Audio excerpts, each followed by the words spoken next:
उद्धवची चल विदुरा घर जाई. आणि मग मात्र तो रथ तिकडे गेला. आणि परिस्थिती काय, या सुलभेची मी आल्यानंतर कन्हैया काय करू काय नाही, काय करू काय नाही, ते 56 भोग सोडून आले. आणि या विदुराच्या घरी मात्र चुलीवर शिजत असलेल्या पातळ कन्या, आणि त्या कन्या मात्र भगवंतांनी सेवन केल्या, जेवण केल्या. का? कारण त्यांची भक्ती, आणि त्या भक्ती पोटी हे 56 भोग सोडून मात्र पातळ कन्या सेवन केला. आणि त्यावेळेला ती सुलभा विदुरजींची पत्नी बनते. विदुरागरच्या पातळ कन्या, जेवी जेवी माय बाप धन्या, तुम्हा योग्य नाही देवा, पण तरी गोड करून घ्याव्या. आपणही म्हणतो ना देवा आमच्याकडे आहे, ते नाहीये, तू कुठे मात्र राजा, आणि आम्ही कुठं सर्वसामान्य, पण भगवंत मात्र भक्ती असते ना की त्या कन्याही गोड करून घेतात.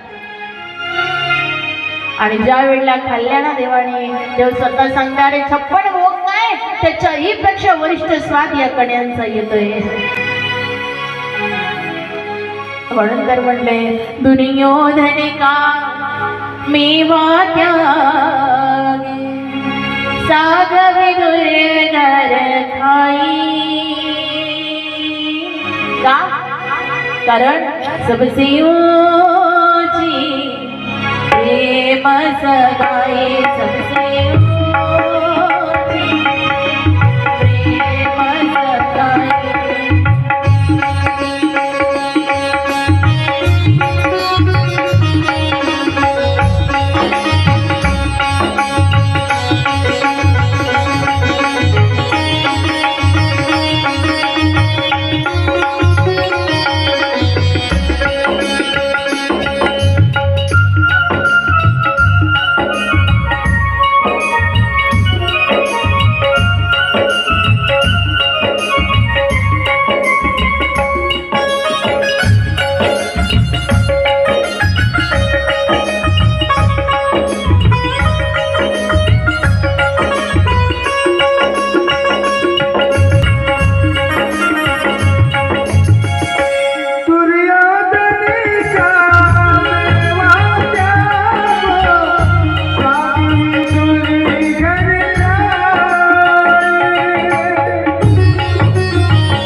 कोणती? सबसे ऊंची प्रेम सगाई.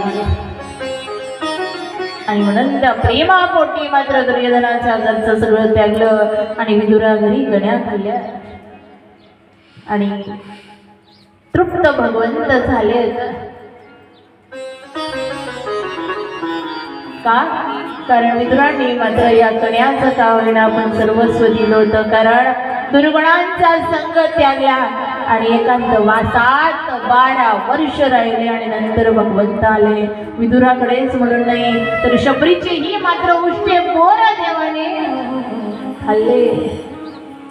काही नव्हतं मग रानातून बोर आणलं तर चाकून पाहायचे. भाव बघा, आंबट असेल तर फेकून द्यायचं, पण गोड असेल तर रामासाठी ठेवायचं. आणि ते बोर मात्र भगवंताने खाल्ले. तेवढाच नाही तर अवघ्या बाल्यवयात असणारे नामदेव महाराज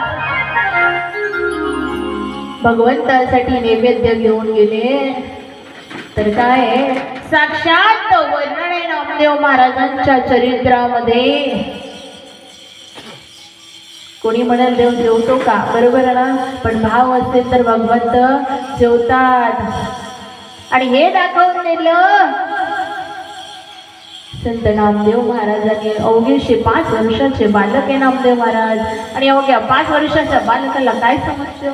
पण बाबा रोज मंदिरात नैवेद्य नेतात, म्हणून मात्र बाबा काही कामानिमित्त बाहेर गेले, म्हणून नामदेवरायांनी नैवेद्य पांडुरंग परमात्म्याला नेला हो. आणि देव खात नाही, तर मग देवाला म्हटलं, भगवंता पांडुरंगा, माझे बाबा रोज नैवेद्य आणतात, त्यांचं कसं खातं? बाबा तर येताना नैवेद्य दिला देवाला की मात्र आणायचं आणि गाईला लावला की घरी चाललंय. घरी जाताना प्लेट कशी राहायची? ते का मी मग बाळाला काय माहिती? तेवढं त्याला माहिती. बाबा घेऊन जातात, येताना रिकामं येतात. नैवेद्य कुठं जातो मग? देवाला. असं बाळाला माहिती आहे, पण येताना बाबा मात्र त्या भगवंताला चारल्यानंतर तो नैवेद्य गाईला लावतात आणि घरी येतात. हे माहिती नव्हतं. बाबा म्हणाले, आता आपल्या घरचा नित्य नियम आहे, आपल्या घरचा नैवेद्य मात्र या पंढरीच्या पांडुरंग परमात्म्याला पोचलाच पाहिजे. आपल्याही घरी स्वयंपाक झाला की पहिली पोळी किंवा एक घास पहिला कोणाच्या नावाचा? भगवंताच्या. तसं तर 5 बली गाळायची प्रथा आहे. दुसरा चुलीला द्यायची की नाही, तिसरा गाईला, चौथा कुत्र्याला. आता देतो का आपण? आणि 5वा चिंतक भिक्षुक वगैरे आला तर त्यासाठी. हे 5 काढण्याची आपली संस्कृती आहे. तेवढ्या निदान नाही झालं ना, आपण काय करतो मग? देवाला काढतो, चुलीला ठेवतो, बरोबर की नाही? आणि ते झाल्यानंतर मग गाय दारात आली, करतोच नैवेद्य. प्रत्येकामागे कारण आहे का द्यायचा. ते दिल्याने काय होतं? फार सुंदर महात्म्य. मग या पांडुरंगाला पहिला घास, पहिला नैवेद्य द्यायचा, आणि म्हणून घरी शिजलेलं पहिलं अन्न मात्र या पंढरीश पांडुरंग परमात्म्याकडे नेलं. बाल्य अवस्थेत आहे, काय कळते हो? निघाले नामदेव महाराज. बाबा आज घरी नाही, आणि बाबाने सांगितलं की आपला नेम चुकला नाही पाहिजे, आपलं ठरलंय ना रोजचा गेला पाहिजे. असं कोणाच्या घरचं आहे का ठरलेलं दत्तात्रय भगवंतासाठी? तिथूनच घरूनच. पण नामदेवरायांचं होतं. नामदेवरायांच्या घरी नामदेवराय म्हणतात, बाबाने आज तर मग नैवेद्य कोणाला न्यायचा? मला. आईने सुंदर केलं नैवेद्य, ताट दिलं वाढून आणि सांगितलं, बाळा आज बाबाने तुला हे ताट घ्यायचं, पांडुरंगाला मात्र नैवेद्य चारायचा. आणि नैवेद्य ठेवला देवाला, भगवंताला अर्पण केला की मगच घरी यायचं. आईने सांगितलं, बाबा काय करत होते हे मात्र बाल्यावस्थेपासून पाहत आहे नामदेवराय. लहानाचे मोठे होऊ लागले पाहता पाहता. आणि आज नामदेवराय मात्र नैवेद्य घेऊन पंढरीश पांडुरंग परमात्म्याकडे गेले. देवाला म्हणताय, घ्या. देव काही जेवण, देव काही बोलत नाहीये. आता रडायला लागला नामदेवराय. बाळ रडते ते. म्हणताय, देवा तुम्ही माझा हे नैवेद्य खाल्ला नाही ना, आई लई रागवत. रोज माझे बाबा येत नाही तर तुम्ही कसं खाल्लं? आज मी आलो म्हणून खात नाहीये. काय कळते हो बाल्य वयात बाळायला. पण तास बघा ना, रोज माझे बाबा घेऊन येतात, भरलेलं ताट आणतात आणि रिकामं ताट घेऊन परत येतात. तुम्ही तर सहज करता बाबाच्या हातचं जेवण, मग माझं घ्या ना देवा. देवा घ्या ना. देव काहीच करे नाही. शेवटी अट्टहास म्हणला, जोपर्यंत हा नैवेद्य तुम्ही ग्रहण करणार नाही ना देवा, तोपर्यंत मी तुमच्या द्वारातून परत जाणार नाही.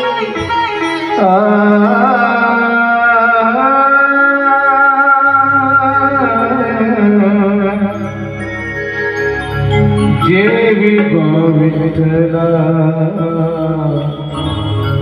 जेवी विठ्ठला, जेवी विठ्ठला, जेवी विठ्ठला,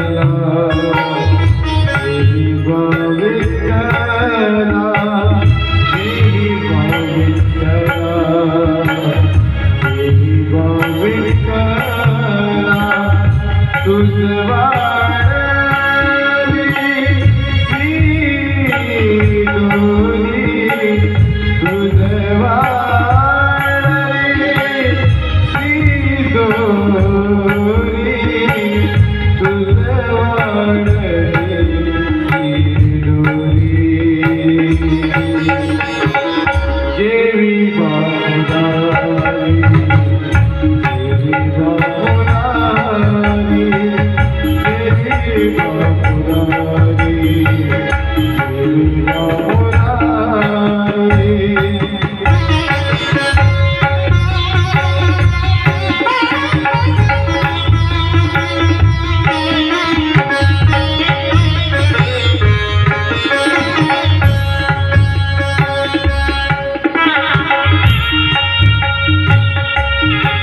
जेवी बाबराणी भगवंता या देव म्हणताय नामदेव रे आता काही परत जायच्या तयारीत दिसत नाही जाणार देवा मी जोपर्यंत तू जेवणार नाही हल्लेही नाही देव काही दर्शन करत नाही मग मात्र आपलं डोकं घेतलं आणि हे मस्तक मात्र या पांडुरंगाच्या चरणाजवळ मी ठेचेल मारेल हे मस्तक कुठलं तरी परवा नाही तुटो हे शरीर कुठं हे मस्तक काही नाही पण मात्र भगवंताने आज जेवण केलंच पाहिजे तेवढा तास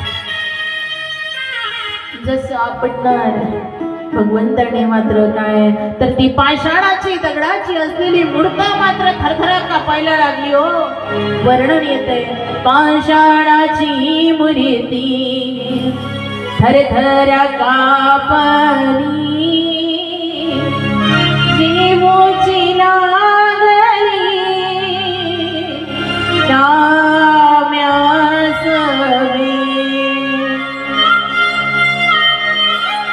पाषाणाची मूर्ती थरथर कापली आणि साक्षात मंडलीश म्हणून परमात्मा मात्र प्राशन करायला लागले नैवेद्य आणि सगळ्या भक्तांनी नामदेवरायांचं कौतुक मात्र बघितलं